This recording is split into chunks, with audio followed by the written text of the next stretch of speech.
Hello everyone, welcome back to my channel. So today in this video we are going to discuss about the most important thing that all of you were asking from many days.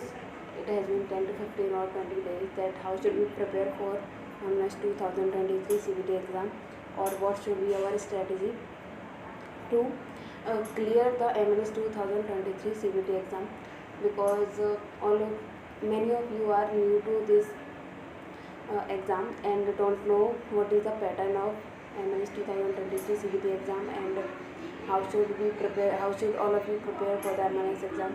Because if anyone has any kind of information that it would be easier for them to follow, and that strategy will follow you, and that strategy will give you some kind of information and benefit to prepare for the MS exam. So let's just start that how should we prepare for the MNS 2023 CBT exam, because it has a huge impact on your score. Because of course NEET 2023 score marks is important, but MNS 2023 CBT marks is also equally important. You should have to perform well in MNS 2023 CBT exam. So let's just start. Like in general English, there are 20 questions that came in the 20 questions that came into general English. Okay, and each question is of 2 marks, right?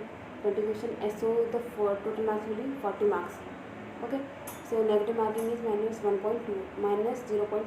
Okay, CBT exam there is 2 subjects, general English and general intelligence.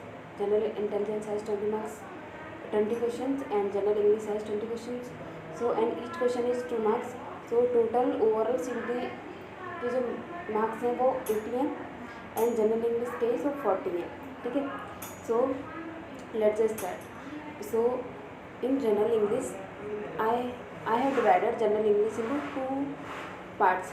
One is safe topics, and another part has some topics that has chances of negative marking. Like in the safe topic, I have put all the topics that if you practice enough them, and if you understand them, and if you read enough theory of those topics, then you will not give any wrong answer in the CBT exam. And in the chances of negative marking, there are some kind of topics that कितना भी पढ़ लो but उनमें chances होते हैं कि आपसे negative marking वहाँ पर हो ही जाए, राइट? तो उनका ये है. ठीक है, तो firstly I am going to discuss about the safe topics. Safe topics मतलब कि इनमें से ऐसे कौन से टॉपिक हैं जिनमें अगर आप थ्योरी ढंग से पढ़ लोगे, अगर आप ढंग से प्रैक्टिस कर लेते हो, तो नेगेटिव मार्क के चांसेस जो हैं वो बहुत कम हो जाते हैं. ठीक है, तो पहले आते हैं कॉम्प्रिहेंसिव पैसेज. कॉम्प्रिहेंसिव पैसेज जब गिव यू ए पैसेज, आप उसको आपको पढ़ के आपको 4 से 5 क्वेश्चन होते हैं, उनको आपको आंसर करना होता है. तो ये तो ऐसा है एक कि आपको पढ़कर समझकर और उसको आंसर करना है, तो इसमें कोई नेगेटिव मार्किंग होने के चांस नहीं होते अगर आप उसको ढंग से ध्यान से पढ़ लेते हो तब.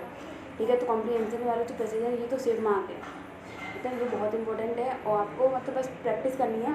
मतलब CBT के एग्जाम से पहले कम से कम आप 50 कॉम्प्रिहेंसिव पैसेज जो हैं वो आपको क्या है कर लेनी है, जिससे आपकी अच्छी खासी प्रैक्टिस हो जाए, तो वहाँ पर आपकी CBT का जो कॉम्प्रिहेंसिव पैसेज आए उसमें आप कुछ गलत ना करो. ठीक है, दूसरा आता है टेंसेज. आपको टेंसेज बहुत ज़्यादा इंपॉर्टेंट है. मतलब अगर आपको डायरेक्ट इनडायरेक्ट करना है, या फिर आपको एक्टिव एंड पैसिव वॉइस करना है, या फिल इन द ब्लैंक्स करना है, तो tenses play a major role, right? तो आपको ये भी बहुत अच्छे से करना है. तो इसमें ये जो टॉपिक्स हैं बहुत ही सेफ वाले हैं. मतलब अगर आप ये कर लेते हो तो मतलब वो जो है ना कि नेगेटिव मार्किंग वाले चांस बहुत कम हो जाते हैं. कॉम्प्रिहेंसिव पैसेज में कोई सवाल नहीं होता नेगेटिव मार्किंग का, अगर आप ढंग से करो पढ़ के. टेंसेज आपको प्रैक्टिस करनी है. वहाँ पर CBT के एग्जाम से पहले आपको सारे टेंसेज करने हैं, उनकी प्रैक्टिस करनी है. आपको डायरेक्ट इनडायरेक्ट वाला करना है, एक्टिव पैसिव वॉइस वाला, फिल इन द ब्लैंक्स. ये सेफ टॉपिक्स हैं, इनमें कोई भी चांस नहीं होंगे अगर आपने ढंग से पढ़ लिया तो नेगेटिव मार्किंग में. ठीक है, फिर आते हैं सेफ टॉपिक्स में हम कि सेंटेंस इंप्रूवमेंट. अगर आपने टेंस ढंग से पढ़े हैं तो आपका सेंटेंस इंप्रूवमेंट का ये एक जो क्वेश्चन आएगा वो ढंग से हो जाएगा. ठीक है, फिर आता है सीक्वेंस ऑफ सेंटेंस. वो भी अगर आपने टेंस ढंग से पढ़े हैं तो वो भी ढंग से हो जाएगा. इसका भी एक क्वेश्चन आएगा. प्रीपोजिशन वाला भी क्वेश्चन अगर आप ढंग से कर लेते हो तो नेगेटिव मार्किंग के चांसेस खत्म हो जाते हैं. ठीक है, क्लोज वाला भी हम बोल सकते हैं कि अगर आपने ढंग से किया तो क्लोज वाले. तो ये जो वो टॉपिक्स हैं कि अगर आपने थ्योरी ढंग से पढ़ी, अच्छे से प्रैक्टिस कर ली, मतलब हर एक टॉपिक के अगर आपने 100 क्वेश्चन भी लगा लिए ना, तो आपके वहाँ पर नेगेटिव मार्किंग के चांसेस आपके 99.99% रिड्यूस हो जाते हैं. मतलब बहुत कम चांसेस बचने के आपके नेगेटिव मार्किंग हो. ठीक है। वन वर्ड सब्स्टिट्यूशन में भी अब इसको हम लक वाला बोल सकते हैं कि मतलब वन वर्ड सब्स्टिट्यूशन भी याद करने वाला क्वेश्चन हो जाता है। आप अब कितना याद करोगे, समझ रहे हो कि कितना ज़्यादा याद कर सकते हो उसके अकॉर्डिंग। अगर आपको वहाँ पे जो करना होता है ना कि चलो ठीक है, अगर आपने याद किया आया तो ठीक है, उनमें से नहीं आया तो आप क्या करोगे फिर वहाँ, तो ये लक वाले में चला जाता है। बट ऐसा भी हो सकता है कि आप एलिमिनेशन मेथड से कर दो, तो इसके भी चांसेस तो होते हैं सही होने के, इसलिए मैंने इसको सेफ टॉपिक्स में डाल दिया है। ठीक, फिर आते हैं हम उन टॉपिक्स के ऊपर जिनमें थोड़े से चांसेस हैं कि नेगेटिव मार्किंग जो है वो हो जाए।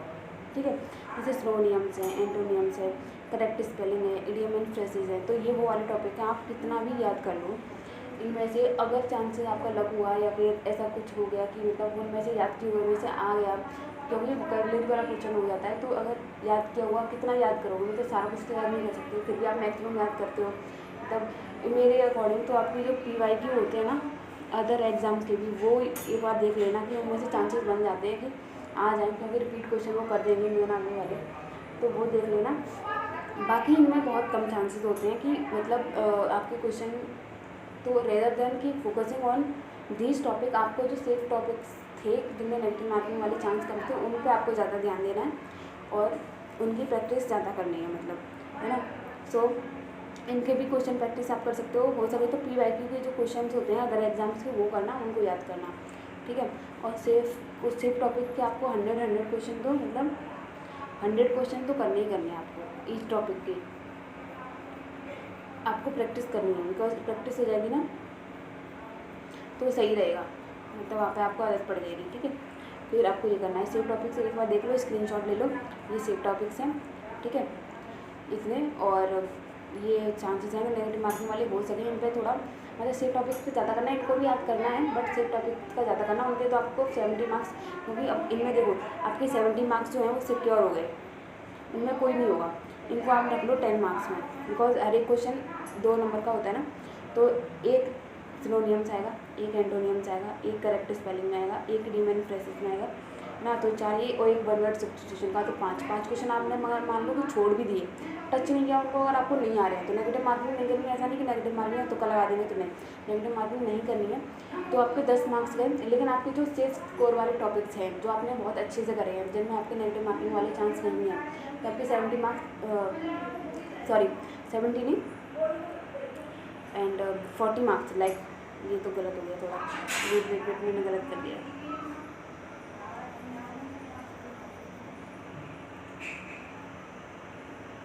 हाँ, जैसे तो क्वेश्चन 40 नंबर की इंग्लिश आएगी, उसमें से 5 क्वेश्चन ऐसे हैं आपको जो करने नहीं है ना, तो 30 क्वेश्चन आपके इंग्लिश में जो है वो सिक्योर हो जाएंगे अगर आप 10 छोड़ भी दोगे।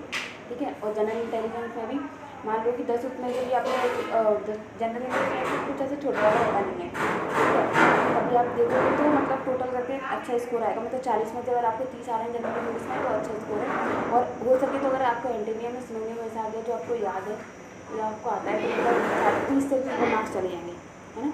तो ये हो गया, तो ये था, मतलब मेरे अकॉर्डिंग आपको ये फॉलो करना चाहिए। सेफ टॉपिक्स आपको पहले करने हैं, उनको प्रायोरिटी ज़्यादा देनी है। ठीक है, फिर आपको वो नेगेटिव मार्किंग वाले करने हैं, बिकॉज ये तो 30 मार्क्स तो आपके सिक्योर ही हैं अगर आपने ढंग से पढ़ा तो। ठीक, तो ये था, आई होप कि आपको ये वीडियो हेल्प हो जाए थोड़ी सी, एंड आपको हेल्प करे एग्जाम में आपके। And if you have any further doubt then please let me know in the comment section. I will try to explain all of your doubts and I am trying very hard to clear all of your doubts to help you in your exam. And so yeah, that's it, and please like, share and subscribe my channel for more informative videos and latest update of Indian Army on MLS exam. So thank you for watching this video and please like, share and subscribe.